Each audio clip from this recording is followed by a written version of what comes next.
Hello दोस्तों, स्वागत है आपके अपने चैनल रेडी फॉर एग्जाम साहब में। दोस्तों एलएलबी प्रथम सेमेस्टर में हिंदू लॉ की पढ़ाई होती है और सेकंड सेमेस्टर में मुस्लिम लॉ की।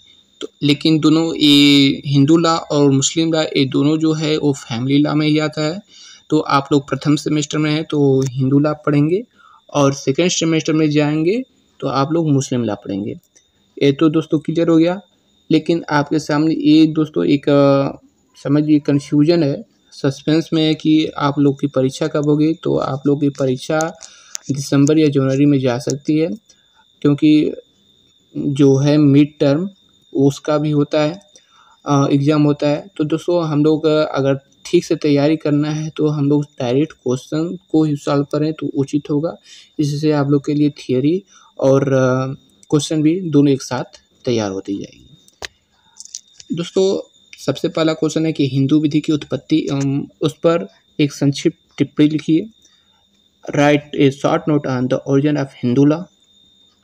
तो इसका दोस्तों हम लोग आज लोग क्वेश्चन का आंसर देखेंगे कि कौन सा, मतलब कितना अच्छा क्वेश्चन, जितना अच्छा क्वेश्चन कोई लिखेगा अपना थ्योरी डालकर अच्छा सा एक डिफाइन करके, उतना ही अच्छा उसके लिए बेस्ट होगा।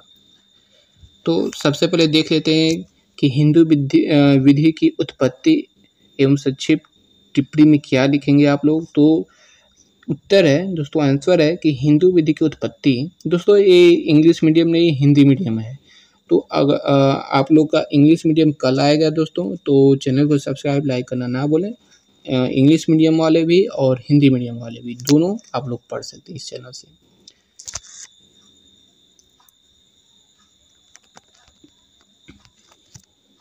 तो पहला है दोस्तों, हिंदू विधि की उत्पत्ति यानी कि ओरिजिन ऑफ हिंदू लॉ। दो विचारधाराएं हिंदू विधि की उत्पत्ति के संबंध में प्रचलित है। यानी कि जो हिंदू विधि की उत्पत्ति कैसे हुई उसमें दो विचारधाराएं प्रचलित है। पहला विचारधारा है कि ईश्वर प्रदत्त है और दूसरी विचारधारा है कि यह बहुत काल से प्रचलित प्रथाओं एवं रूढ़ियों पर आधारित है।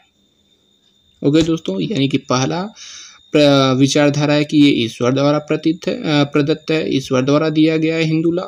और दूसरा विचारधारा है कि ये रूढ़ियों, पूर्वजों, प्रथाओं इस सब से आते मतलब चलते आया है और इस पर आधारित है। क्लियर हो गया दोस्तों। अब आगे देख लेते हैं। आगे दोस्तों, यद्यपि हिंदू विधि ईश्वरीय उत्पत्ति से संबंधित मानी जाती है, फिर भी वह तत्वतः बहुत काल से प्रचलित सदाचार पर अवलंबित है जो पूर्णतः धर्मनिरपेक्ष है। ठीक, विधि के विकास में प्रथाओं के ऊपर इतना अधिक बल दिया गया है कि यह भ्रम होना सर्वथा स्वाभाविक है कि हिंदू विधि प्रथात्मक है। यानी कि विधि के विकास में, यानी जो हिंदू विधि है उसके विकास में प्रथाओं के ऊपर इतना अधिक बल दिया गया है कि यह भ्रम होना आवश्यक है, यानी भ्रम हो जाना निश्चित है कि ये विधि प्रथात्मक यानी प्रथाओं द्वारा लिया गया है या ईश्वर द्वारा प्रदत्त है। इसको जान पाना बहुत ही मुश्किल है। तो अभी क्लियर हो जाएगा दोस्तों। हिंदुओं के अनुसार हिंदू विधि दैवी उत्पत्ति है। देखिए दोस्तों, यहाँ पर क्लियर हो रही है, क्योंकि यह वेदों से प्राप्त हुई बताई जाती है। ये तो भाई 100% ठीक है कि जो भी हिंदू विवाह है पद्धति है वो वेदों द्वारा ही प्राप्त हुई है। और वेद कहाँ से बने? तो देवों द्वारा बने हैं। और वेदों को ईश्वरीय वाणी कहा जाता है। यह भी देखिए दोस्तों क्लियर हो गया। ईश्वरीय वाणी कहा जाता है। यूरोपीय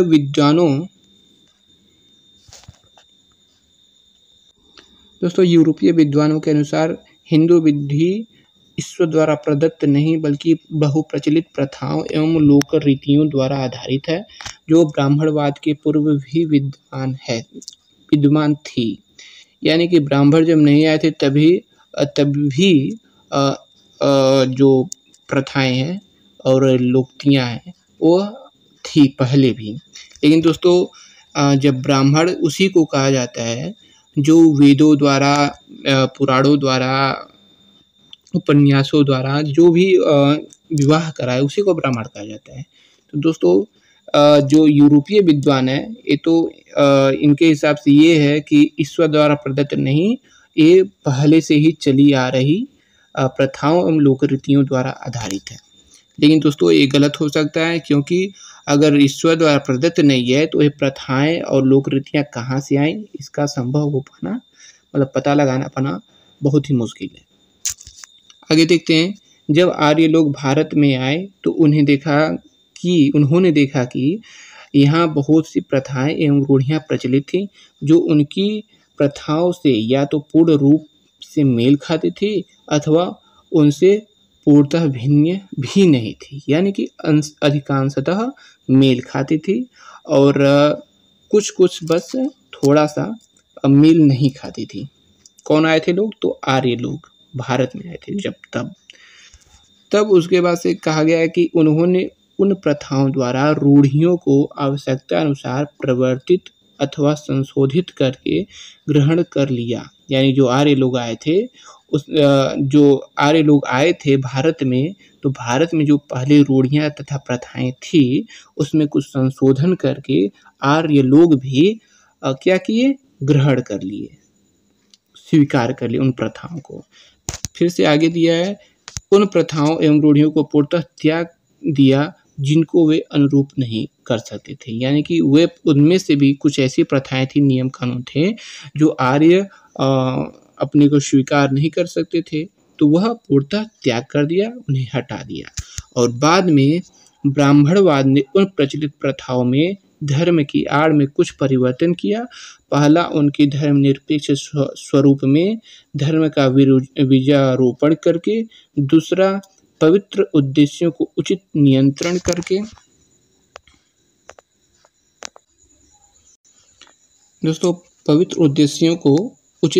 करके, तथा तीसरी उद्देश्य क्या थी? तो विशेष की पूर्ति हेतु ब्राह्मणवाद द्वारा मान्य नीतियों के अनुसार प्रथाओं को पूर्णतः हटाकर परिवर्तन करके।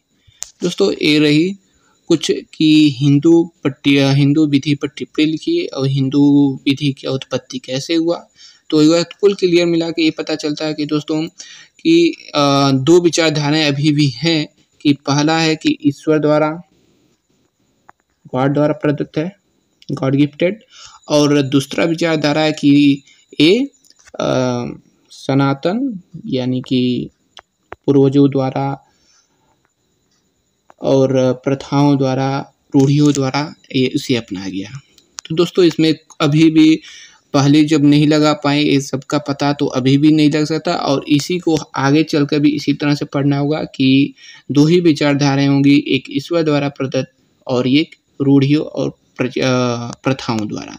तो चूंकि ईश्वर द्वारा प्रदत्त निष्कर्ष यही निकल सकता है कि प्रथाएं और रूढ़ियां भी डायरेक्ट हम लोग के मस्तिष्क में नहीं आकर बैठ गई, ये ईश्वर द्वारा ही प्रदत्त है। अब ईश्वर किसे कहते हैं दोस्तों? ये बहुत ही साइकोलॉजी वाला बात हो गया, फिलॉसफी वाला, इसमें अब नहीं जाइए, बस समझिए और लिखने का प्रयास करिए सटीक आंसर। अब जान लेते हैं दोस्तों, अगला क्वेश्चन है कि हिंदू कौन है? Who is Hindu?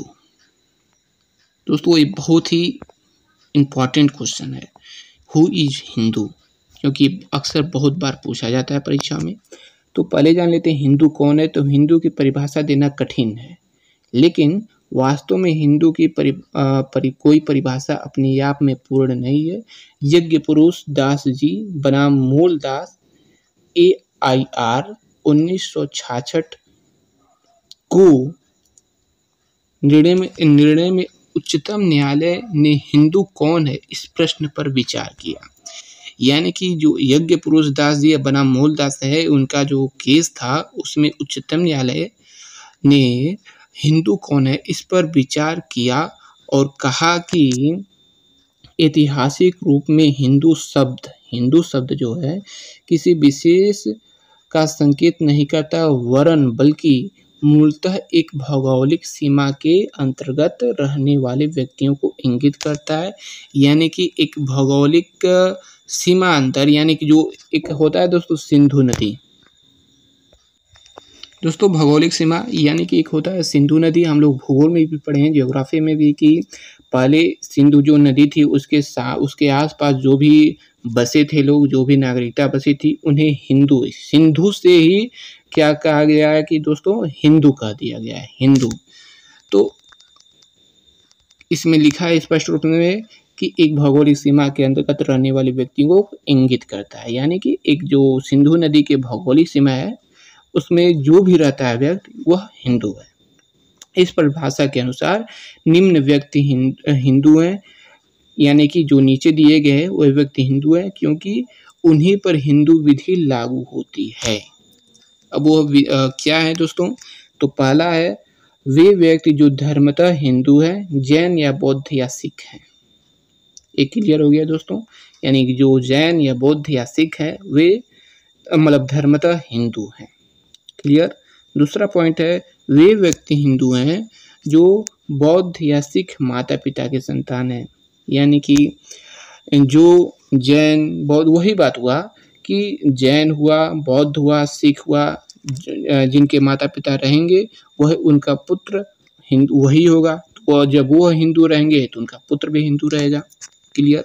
लेकिन धर्म परिवर्तन ना कर सके। अब तो कुछ मॉडिफाई हो गया है कि धर्म परिवर्तन के अनुसार आप लोग किसी भी धर्म में जा सकते हैं, आप स्वतंत्र हैं, स्वतंत्रता अधिकार में दिया गया है इसे। लेकिन रही बात हिंदू विधि की, तो हिंदू देख लेते हैं कि हिंदू किसे कहते हैं, हिंदू कौन है। फिर से तीसरा पॉइंट है कि वे व्यक्ति जो मुसलमान, ईसाई, पारसी या यहूदी हैं वह हिंदू नहीं है।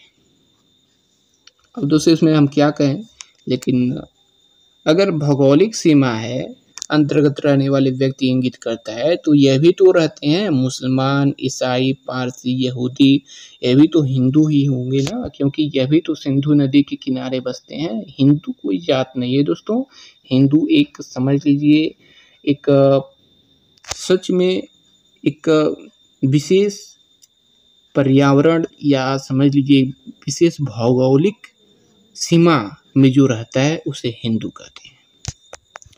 बाकी अनेक भी और भी प्रथाएं, ये भी कहा गया है कि जो हिंदू धर्म का अनुसरण करे, हिंदू कानून का पालन करे, वह हिंदू कहलाता है।